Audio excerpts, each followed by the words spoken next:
Hi everyone, सभी छात्रों को यूपीएससी सीएससी हिंदी में स्वागत है। जैसा कि मैं आज यूपीएससी आईएएस मेंस 2013 जीएस प्रश्न पत्र 3 से क्वेश्चन ले रहा हूँ। ये क्वेश्चन आपको आगामी मेंस लिखने में बहुत ही कारगर साबित होगा। चाहे आप यूपीएससी का मेंस, चाहे स्टेट पीसीएस का, अगर आप 2013 से 2025 तक सभी क्वेश्चन हल कर लिए तो आपको कहीं से कोई दिक्कत नहीं होगी।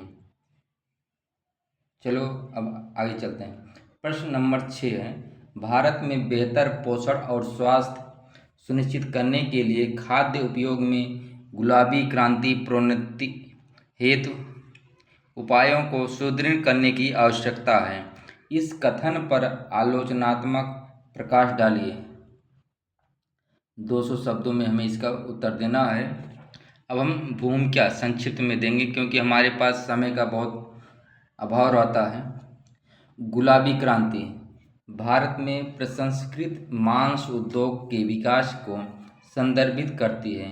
यदि इस क्षेत्र का आधुनिकीकरण किया जाए तो मवेशियों और कुक्कुटों की विशाल आबादी वाले देश के रूप में भारत में विकास की अपार संभावनाएं हैं। हालांकि ऐसे कई उपाय हैं जिन्हें गुलाबी क्रांति के लाभों को पूरी तरह से महसूस करने के लिए मजबूत करने की आवश्यकता है। अब हम मुख्य भाग पर चलते हैं। गुलाबी क्रांति के लाभ: बेहतर पोषण, रोजगार, अपार विकास की क्षमता, निर्यात में वृद्धि, कुशलतापूर्वक संगठित। अब हम भारत में खाद्य उद्योग में गुलाबी क्रांति को बढ़ावा देने के लिए निम्नलिखित उपायों को मजबूत करने की आवश्यकता है। नंबर 1, विनियमन। नंबर 2, पशु कल्याण के क्षेत्र में अनुसंधान और विकास के क्षेत्र में निवेश में वृद्धि करना, उपभोक्ता जागरूकता बढ़ाना, पर्यावरणीय प्रभाव। अब हम निष्कर्ष पर चलते हैं। भारत में गुलाबी क्रांति में पोषण और स्वास्थ्य परिणामों में सुधार, नौकरियां पैदा करने और निर्यात बढ़ाने की क्षमता है। हालांकि गुलाबी क्रांति के लाभों को पूरी तरह से महसूस करने के लिए उद्योग को विनियमित करने, पशु कल्याण में सुधार, अनुसंधान और विकास में निवेश करने और उपभोक्ता जागरूकता को बढ़ावा देने के उपायों को मजबूत करना महत्वपूर्ण है। अब हम अगला प्रश्न देखते हैं। भारतीय स्वामित्व वाली कंपनियों पर उदारीकरण के प्रभाव का परीक्षण कीजिए। क्या वे बहुराष्ट्रीय कंपनियों से संतोषजनक ढंग से प्रतिस्पर्धा कर रही हैं? विवेचना कीजिए। 200 शब्द। उत्तर हम भूमिका संक्षिप्त में देंगे। आर्थिक उदारीकरण को आमतौर पर किसी देश में निजी क्षेत्र की कंपनियों को कम प्रतिबंधों के साथ व्यापारिक लेन देन संचालित करने की अनुमति देने के लिए सरकारी नियमों में ढील के रूप में वर्णित किया जाता है। अब हम मुख्य भाग देखते हैं। भारतीय कंपनियों पर उदारीकरण का प्रभाव। एमएसएमई पर प्रभाव। उदारीकरण के साथ छोटे पैमाने के क्षेत्रों के लिए आरक्षित वस्तुओं की सूची में काफ़ी कटौती की गई और कई नए क्षेत्रों को बड़े खिलाड़ियों के लिए खोल दिया गया। इससे एमएसएमई के लिए अनिश्चितता बढ़ गई। उन्हें एकदम से अंतर्राष्ट्रीय प्रतिस्पर्धा का सामना करना पड़ा। दूसरा है सेवा क्षेत्र पर प्रभाव। आईटी क्रांति और बहुत सस्ते और कुशल मानव संसाधनों के कारण कई नौकरियों के विकसित कई नौकरियों विकसित देशों से भारत में स्थानांतरित हो गई, जिसके परिणामस्वरूप बीपीओ, एलपीओ, सॉफ्टवेयर विकास आदि में वृद्धि देखी गई। उदारीकरण ने इसे और भी आसान बना दिया। तीसरा है दूरसंचार के क्षेत्र में सुधारों के बाद निजी कंपनियों ने दूरसंचार क्षेत्र में प्रवेश किया, जिस पर तब तक सार्वजनिक क्षेत्र का एकाधिकार था या अक्षमताओं से भरा था।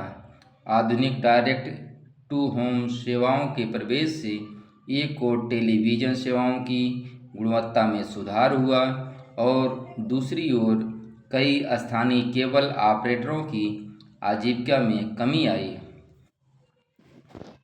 पॉइंट 4 है शिक्षा और स्वास्थ्य के क्षेत्र में उदारीकरण के बाद निजी स्कूलों, कॉलेजों और अस्पतालों के अनुपात में तेजी से वृद्धि हुई है। मुक्त बाजार उन लोगों को वस्तुएं और सेवाएं प्रदान करते हैं जो उनके लिए भुगतान कर सकते हैं, न कि उन लोगों को जो इनके योग्य हैं और जिन्हें इनकी आवश्यकता है। अब हम निष्कर्ष पर चलते हैं।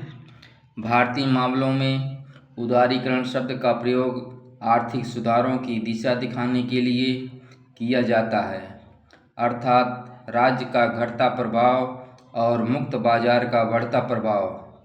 भारत राज्य बाजार मिश्रण का अपना संतुलन बनाने का प्रयास कर रहा है, यानी भले ही आर्थिक सुधारों की दिशा बाजार अर्थव्यवस्था की ओर हो, इसे कभी भी पूंजीवाद की ओर अंधी दौड़ का ब्रांड नहीं कहा जा सकता है। अब हम अगला प्रश्न पर चलते हैं। भारतीय अर्थव्यवस्था में भूमि सुधार, कृषि उत्पादकता और गरीबी उन्मूलन के बीच संबंध स्थापित कीजिए। भारत में कृषि अनुकूल भूमि सुधारों के रूपांकन व अनुपालन में कठिनाइयों की विवेचना कीजिए। 200 शब्दों में हमें इसका आंसर देना है। अब हम भूमिका पर चलते हैं। भूमि सुधार का तात्पर्य भारत में भूमि के स्वामित्व, संचालन, पट्टे, बिक्री और संपत्ति अधिकारों में सुधार के प्रयासों से है। भारत सरकार भूमि सुधार और वितरणात्मक न्याय सुनिश्चित करने के लिए प्रतिबद्ध थी, जैसा कि स्वतंत्रता संग्राम के दौरान वादा किया गया था। स्वतंत्र भारत ने भूदान और ग्रामदान जैसे आंदोलन देखे हैं जो प्रेरक प्रकृति के थे। बाद में सरकारों द्वारा जमींदारी प्रथा को खत्म करने, सीलिंग लगाकर भूमि का वितरण, काश्तकारों की सुरक्षा और भूमि जोत के समेकन के लिए कानून पारित किए गए। भूमि सुधार कृषि विकास में महत्वपूर्ण भूमिका निभाते हैं, क्योंकि वे भूमि उत्पादकता बढ़ा सकते हैं, गरीबी कम कर सकते हैं और आर्थिक विकास को बढ़ावा दे सकते हैं। अब हम मुख्य भाग पर चलते हैं। भूमि सुधार, कृषि उत्पादकता और गरीबी उन्मूलन के बीच संबंध। पॉइंट 1 है बेहतर भूमि उत्पादकता, गरीबी में कमी लाना, आर्थिक विकास को बढ़ावा देना। भारत में कृषि अनुकूल भूमि सुधारों के डिजाइन और कार्यान्वयन में कठिनाइयाँ। नंबर 1 खराब भूमि रिकॉर्ड।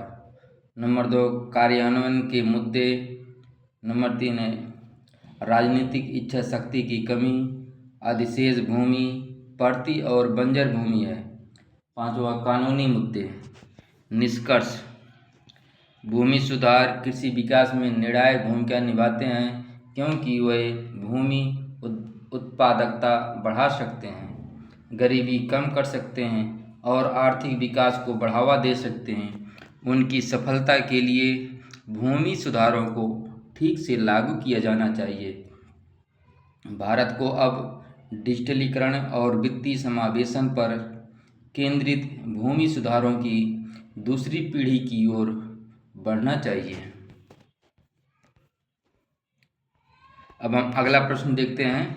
अर्थव्यवस्था के माल व्यापार पद्धति में बहु व्यापार खुदरा क्षेत्र में विदेशी प्रत्यक्ष निवेश के प्रवेश के प्रभाव की विवेचना कीजिए। इसे हमें 100 शब्दों में लिखना है क्योंकि ये 5 अंक का क्वेश्चन है। अब हम संक्षिप्त में परिचय देंगे।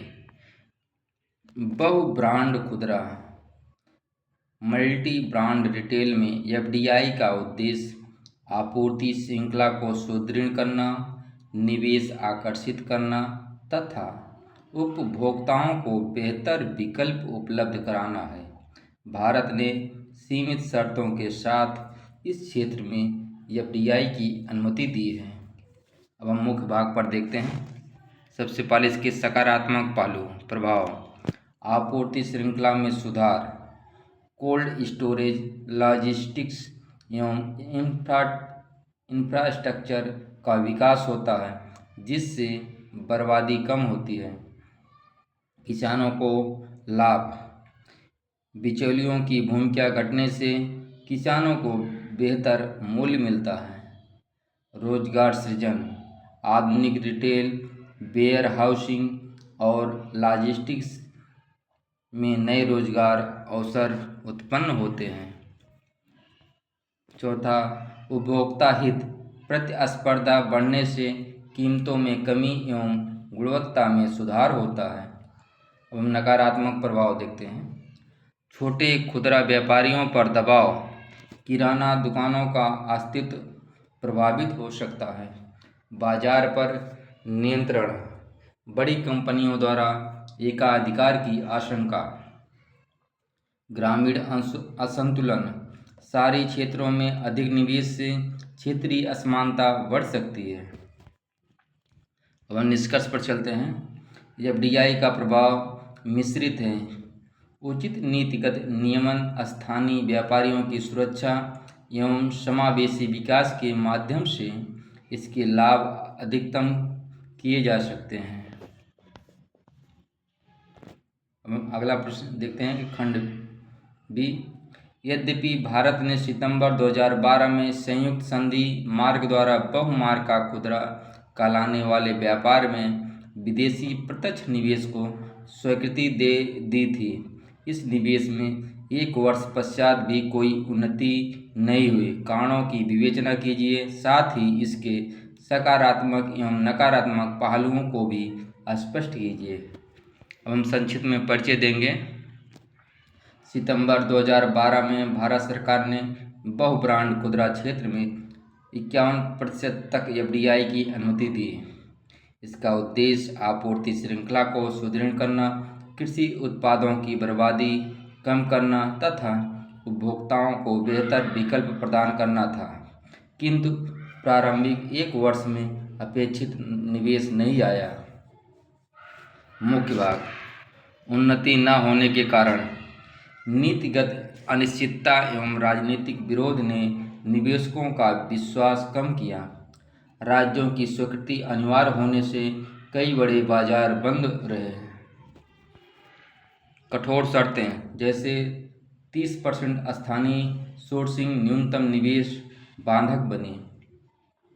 चौथा, बुनियादी ढांचे की कमी, कोल्ड स्टोरेज लॉजिस्टिक्स ने आकर्षण घटाया। लाल फीताशाही और जटिल प्रक्रियाएं निवेश में विलंब का कारण बनी। अब हम सकारात्मक पहलू पर चलते हैं। आपूर्ति श्रृंखला में सुधार और बिचौलियों की कमी, कृषि क्षेत्र को लाभ, किसानों को बेहतर मूल्य मिलने की संभावना, रोजगार सृजन और आधुनिक रिटेल प्रबंधन का विकास, उपभोक्ताओं को गुणवत्ता व प्रतिस्पर्धी कीमतें उपलब्ध होना। उपभोक्ताओं को गुणवत्ता व प्रतिस्पर्धी कीमतें उपलब्ध होना। तकनीकी एवं प्रबंधन कौशल का हस्तांतरण। अब हम नकारात्मक पहलू पर चलते हैं। छोटे खुदरा व्यापारियों पर खतरा, आजीविका पर प्रभाव, बाजार में एकाधिकार की आशंका, बड़े विदेशी खिलाड़ियों के कारण, स्थानीय उद्योगों पर दबाव, प्रतिस्पर्धा बढ़ने से। 4 सांस्कृतिक एवं उपभोक्ता व्यवहार में परिवर्तन। अब हम निष्कर्ष पर चलते हैं। अतः बहु ब्रांड खुदरा में एफडीआई के लाभ और चुनौतियां दोनों मौजूद हैं। संतुलित नीति, मजबूत विनियमन और छोटे व्यापारियों की सुरक्षा के साथ ही इसके लाभों को अधिकतम किया जा सकता है। अब हम आज का लास्ट क्वेश्चन देखेंगे। भारत में माल एवं सेवा कर जीएसटी प्रारंभ करने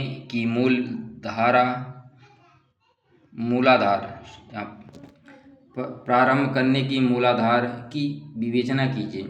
इस व्यवस्था को लागू करने में विलंब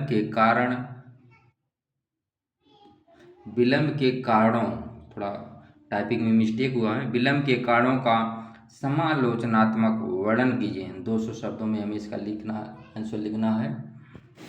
अब हम भूमिका पर चलते हैं।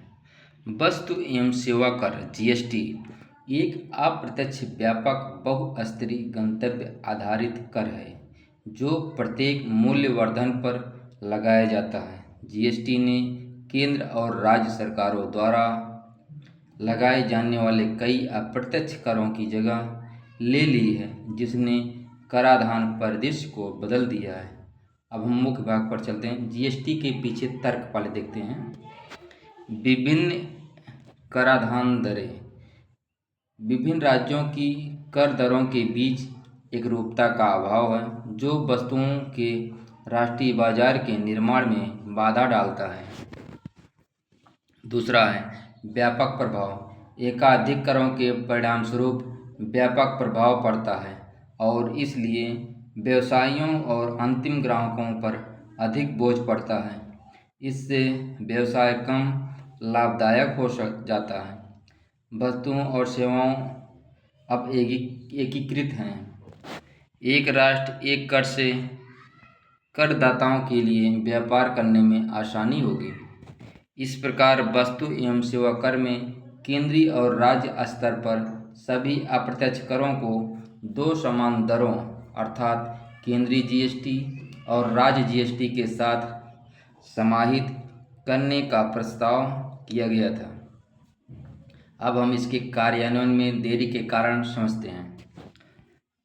नंबर 1 है राज्यों की कराधान शक्तियाँ समाप्त करना। दूसरा है जीएसटी एक गंतव्य आधारित कर है। तीसरा है कर मुआवजा। चौथा राजकोषीय संघवाद। पांचवा तकनीकी बाध्यताएं। अब हम निष्कर्ष पर चलते हैं। जीएसटी एक महत्वपूर्ण सुधार रहा है जो करों के वर्गीकरण को समाप्त करता है और लेन देन और परिचालन लागत को कम करता है, जिससे व्यापार करने में आसानी बढ़ती है और मेक इन इंडिया अभियान को बढ़ावा मिलता है। इसके समक्ष चुनौतियां भी रही हैं, लेकिन प्रणाली का विकास जारी है। इसलिए जीएसटी लंबे समय में हमारी आर्थिक वृद्धि और रोजगार सृजन के लिए निर्णायक होने जा रही है। Thank you.